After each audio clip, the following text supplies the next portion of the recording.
ஆட்டோக்காரர்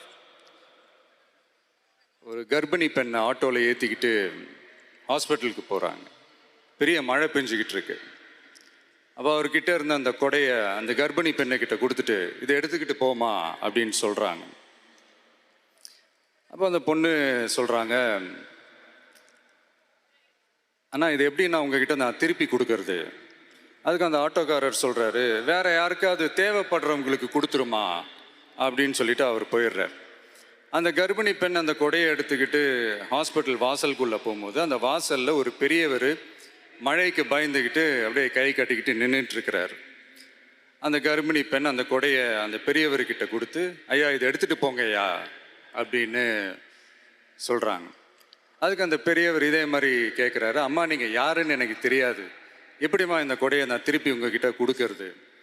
அதுக்கு அந்த பொண்ணு சிரிச்சுக்கிட்டே சொல்கிறாங்க, வேற யாருக்காவது தேவைப்படுறவங்களுக்கு கொடுத்துருங்க ஐயா அப்படின்னு சொல்லிட்டு போயிடுறாங்க.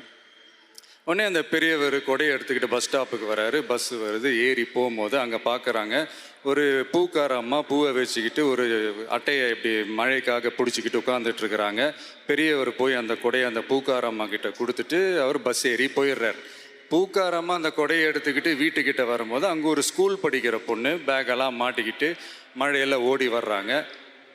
அவங்க போய் அந்த ஸ்கூல் பொண்ணுக்கிட்ட கொடையை கொடுத்துட்டு, மழையில் நனையாதம்மா இதை எடுத்துக்கிட்டு போங்க அப்படின்னு சொல்கிறாங்க. அந்த பொண்ணு தேங்க்ஸ் அப்படின்னு சொல்லிட்டு வீட்டுக்கிட்ட வரும்போது அந்த பொண்ணோட அப்பா பதட்டத்தோட வாசலில் நின்றுக்கிட்டு இருக்கிறாரு. பொண்ணு மழையில் நனைஞ்சிக்கிட்டு வரணுமே அப்படின்ட்டு. அந்த அப்பா வேற யாரும் இல்லை, அந்த ஆட்டோக்காரர்.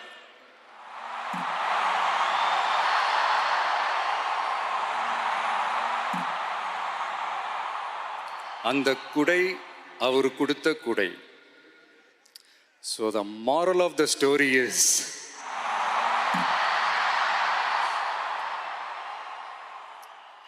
முடிஞ்ச வரைக்கும் எல்லாருக்கும் சின்ன சின்னதாக ஒரு நல்லது, சின்ன சின்னதாக ஒரு ஹெல்ப்பு அது செஞ்சு இருந்து பாருங்கள். லைஃப் ஒரு மாதிரி ஜாலியாக இன்ட்ரெஸ்டிங்காக இருக்கும்.